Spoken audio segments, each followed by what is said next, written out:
Nanawagan og tabang ang ginikanan ni ining usa ka tuig nga batang babay nga naghambin sa talagsaong sakit.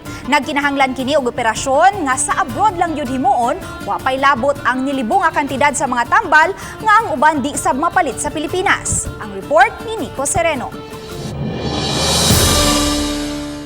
Sugar baby kung tawagon ng usa ka tuig nga si Daphne Bree Solitario. Natawo nga may congenital hyperinsulinism, buot pasabot ang iyang pancreas nag-overproduce og insulin. Miresulta kini sa persistent low sugar ug pagka-develop og epilepsy.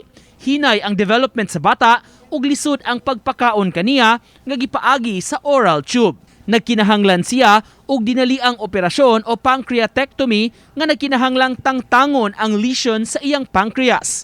Ang procedure dili available sa Pilipinas apan adto sa Estados Unidos. Ang Children's Hospital of Philadelphia mipapaandam sa pamilya og moabot 17 million pesos sa operasyon ug therapy sa bata nga mulungtad og usa ka buwan.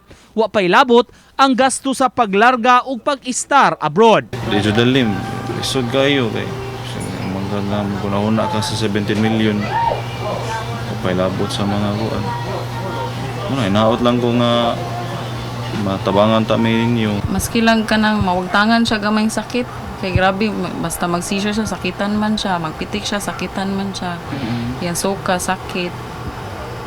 Maski dili lang normal, at least kana magangaan lang yung pamati. Luoy kay pure fighter man bata. Manang fight sa jud ko, sir. Samtang wala pa ang operasyon, may mga medication nga gihatag kang baby Bree nga mobalor sa moabot 20,000 pesos matag buwan. Ang ubang tambal sa abroad papaliton kay wala gibaligya sa Pilipinas. Ma-share lang po namo ba ang story sa akong bata, ang kaso niya nga nice ingani nga sakit. Dili nimo malikayan ni sakit ba kay genetic man gud. Nang hinaot ang pamilya, matabangan sila sa ilang panginahanglan. Sa mga interesado, mao kini ang numero sa e-wallet ug bank account nga mamahimong kapadalhan.